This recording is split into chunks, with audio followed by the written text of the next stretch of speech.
Fisherman Congress committee के जो पश्चिम उत्तर प्रदेश के अध्यक्ष हैं देवेंद्र कश्यप, वो हमारे साथ मौजूद हैं। 80 दिन मुजफ्फरनगर में भी कुछ मांगों को लेकर इन्होंने धरना लगातार इनका दिन रात का जारी था। उसके बाद ये दिल्ली गए और दिल्ली 5 फरवरी को यानी इन्होंने धरना प्रदर्शन किया और प्रधानमंत्री और राष्ट्रपति के नाम वहां पर ज्ञापन सौंपा। हालांकि इनका कहना है कि ये पीएम आवास को घेरना था, संसद को घेरना था, लेकिन इनको पुलिस से झड़प हुई तो इनको घेरने नहीं दिया गया। वहीं से इन्होंने ज्ञापन दिया। आइए इनसे बात करते हैं किन मुद्दों को लेकर ये अपने जो समाज की लड़ाई लड़ रहे हैं। पहले तो आपका खोजी न्यूज में स्वागत है। आपका बहुत बहुत धन्यवाद खोजी न्यूज का। तो क्या आपने 80 दिन मुजफ्फरनगर में आंदोलन किया, 5 फरवरी को आप दिल्ली जंतर मंतर पर गए, वहां प्रदर्शन किया, संबोधित किया, ऐलान किया गया वहीं से मंच से आपके द्वारा कि जो पीएम आवास है उसको घेरा जाएगा। वो देखो 76 साल हमारे देश को आजाद हो गए और 76 साल बाद भी बहुत सारी देश में और उत्तर प्रदेश में ऐसी जातियां है जैसे कश्यप है, पाल है, गडरिया है, नाई है, जोगी है, विश्वकर्मा है, प्रजापति है, निषाद है, बिंद है। इन जातियों की आर्थिक, सामाजिक, राजनीतिक स्थिति बहुत खराब है। ना इनके डीएम है, ना कलेक्टर है, ना दरोगा है, ना मास्टर है, ना सिपाही है, ना इंजीनियर है, ना वकील है, ना एमपी है, ना एमएलए है। किसी भी फील्ड में लोग नहीं है। इनके पास अच्छे घर हैं, ना इनके पास अच्छी गाड़ी है, ना इनके पास बच्चों के पास अच्छे कपड़े हैं जो स्कूल में पढ़ा सके। तो उन्हीं मांगों को लेकर हम लोग धरने पर बैठे हुए थे।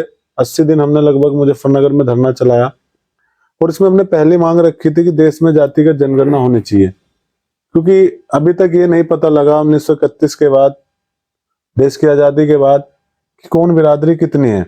पहले तो ये पता लग जाए कौन कितना है और आबादी के हिसाब से सबको हिस्सेदारी तय कर दी जाए। और पिछड़े वर्ग का जो मंडल कमीशन के बाद आरक्षण लागू हुआ उसको कुछ मजबूत जातियों तक ही सीमित रखा गया, क्योंकि वो मजबूत जातियां उसको ले रही है। जो 27% आरक्षण में उत्तर प्रदेश की 4 मजबूत जातियां हैं, वो पूरा आरक्षण का लाभ 27 का 27 ले जा रहे। हमने मांग की कि जो पिछड़ा आरक्षण है उसका बंटवारा हो जाए। राघवेंद्र कमेटी की रिपोर्ट जो योगी जी ने पिछड़ा अति पिछड़ा अत्यंत पिछड़े के लिए बनाई थी वो लागू हो जाए।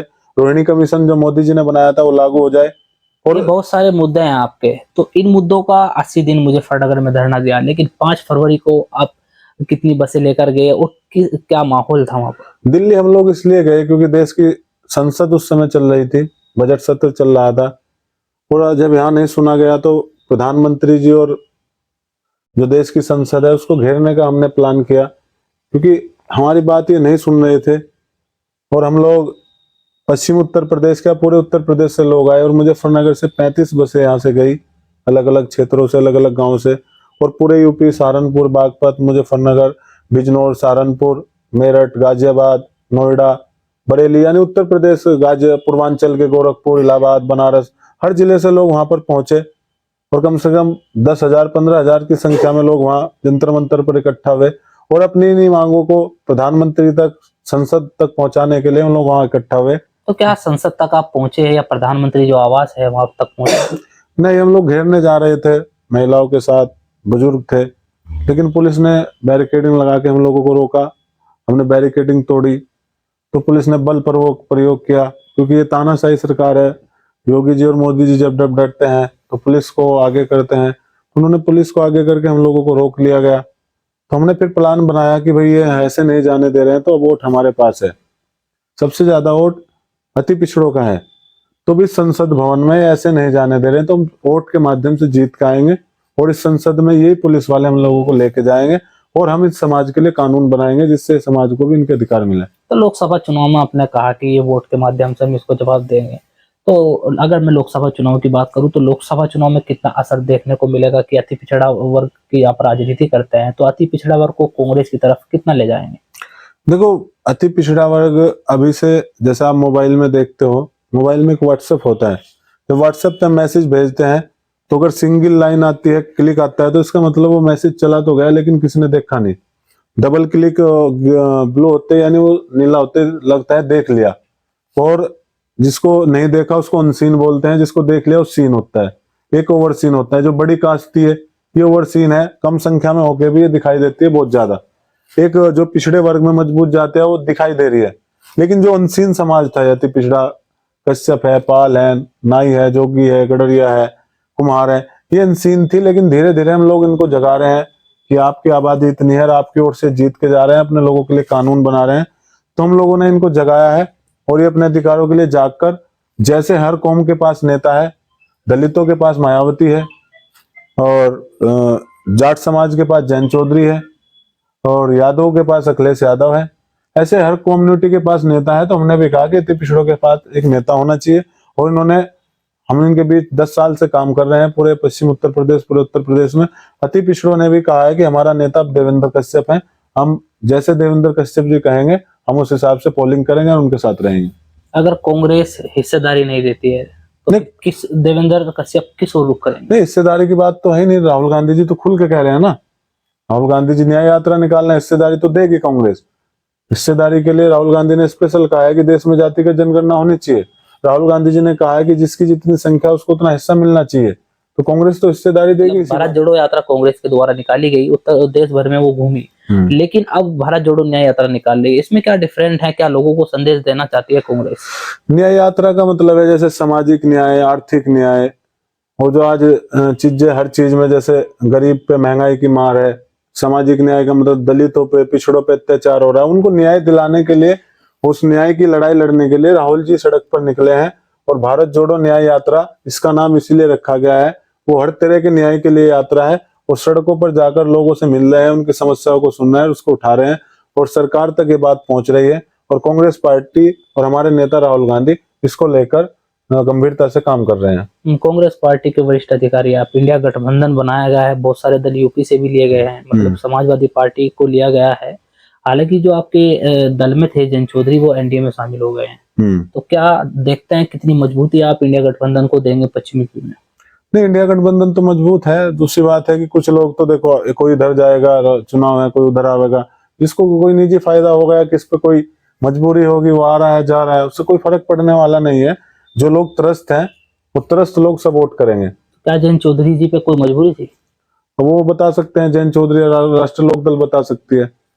उनको ऐसा नहीं करना चाहिए था, क्योंकि वही कह रहे थे बार बार कि भाई किसानों की विरोधी है मोदी सरकार, किसानों को कुछ नहीं दिया। तो आज उनके साथ चले गए, क्या उनकी मजबूरी रही है? तो लोकदल या जैन चौधरी जी बताएंगे, लेकिन उनको जाना नहीं चाहिए था। तो जैन चौधरी जब विपक्ष में थे तो कहते थे, यानी तंज कसते हुए भाजपा पे, कि मैं चवन्नी थोड़ा हूँ जो पलट जाऊंगा। अब वो तो जैन चौधरी तय करे पलट के वो क्या है, अब तो उन्हें देखना चाहिए। अब उन्होंने क्या किया है, वो उनकी क्या मजबूरी रही है, वो चवन्नी है, अठन्नी है, वो तो वो तय करेंगे। अब उन्होंने कहा था, राजनीतिक बयान होगा उनका, राजनीति में लोग कभी इधर कभी उधर, लेकिन उनको ऐसा हमारे हिसाब से, क्योंकि किसानों के लिए सबसे ज्यादा नुकसान मोदी सरकार ने किया है, योगी सरकार ने किया है। तो अगर वो किसानों की लड़ाई कर रहे हैं, किसानों की लड़ाई लड़ रहे हैं, तो जो 2022 में उनको विधायक जिताए गए थे 7, तो वो विधायक भी नाराज है उनसे। तो आपका कहना है कि जो विधायक हैं उनके निर्णय से नाराज हैं? विधायक भी नाराज है, जनता भी नाराज है, उनके समर्थक भी नाराज है। तो क्या जैन चौधरी भाजपा में चले गए हैं तो वहां से चुनाव लड़ेगा, क्योंकि गठबंधन एनडीए के साथ हो गया है, तो क्या जनता उनकी ओर रुख कर पाएगी? उनके आधे विधायक तो भी इनके कहने पर अयोध्या ही नहीं गए, इसका मतलब वो कहीं ना कहीं नाराज है। और अभी नरेश टिकैत जी का मैं बयान सुन रहा था, जो भारतीय किसान यूनियन के अध्यक्ष हैं, वो बोल रहे थे कि भाई उनकी क्या मजबूरी रही, क्यों वे गए, उनको ऐसे जाना नहीं चाहिए था, और जा भी रहे थे तो हमारे से सलाह करनी चाहिए थी, बहुत लोग नाराज है। तो भारतीय किसान यूनियन भी बोल रही है कि जैन जी ने गलत किया है। तो कहीं ना कहीं जो जैन चौधरी के खिलाफ नाराजगी का माहौल दिखाई दे रहा है पश्चिमी यूपी में, आप मान रहे हैं? बिल्कुल, हम गांव में जाके देख रहे हैं, नाराजगी है, और ये किसानों के साथ भी धोखा है। तो अगर मैं बात करूं, आप कह रहे हैं कि जैन चौधरी कहते हैं कि मैं किसानों की राजनीति करता हूं, तो कांग्रेस किसकी राजनीति करती है? कांग्रेस तो सबकी राजनीति करती है, सबकी की है। कांग्रेस ने दलितों को भी आगे बढ़ाया, पिछड़ों के लिए भी काम किया, मुस्लिमों के लिए काम किया, सभी व्यापारियों के लिए काम किया, गरीबों के लिए काम किया, महिलाओं के लिए काम किया। कांग्रेस सबकी पार्टी है, कांग्रेस सब धर्म की पार्टी है, सब जातियों की पार्टी है। अति पिछड़ा समाज से आप हैं, तो अति पिछड़ा समाज के लिए कांग्रेस ने क्या किया? अति पिछड़ा समाज के लिए कांग्रेस ने जो उस समय इंदिरा जी की सरकार थी, जो भूमिहीन लोग थे उनको जमीनें दी, पट्टे दिए, गंगा जमुना के किनारे की जमीन उनको दी, तालाब दिए, बहुत सारे ऐसे काम अति पिछड़ों के लिए इंदिरा जी ने, राजीव जी ने और कांग्रेस पार्टी ने शुरू से किए हैं। जो आज स्थिति, इंदिरा गांधी आवास योजना में मकान दिए, बहुत सारी चीज दी, कांग्रेस पार्टी ने उनको दिया। लोगों से जनसंपर्क कर क्या कहेंगे लोकसभा चुनाव में? जब लोकसभा चुनाव में प्रत्याशी उतारे जाएंगे तो किस मुद्दों को देखते हुए क्या उनसे कहेंगे जो वो आपको वोट दें? हम तो यही कहेंगे कि भाई इस देश में जो बाबा साहब अम्बेडकर ने संविधान बनाया और जो हम लोगों को वोट का अधिकार दिया। आज की जो सरकार, अभी मोदी जी हो या कोई भी, आरक्षण का विरोध जो कर रहे हैं और जो ये तानाशाही करके कुछ ही लोगों के पास देश का सारा धन इकट्ठा कराने का काम कर रहे हैं, तो उस पर लोग जागरूक हों और धर्म की राजनीति में ना फंसे।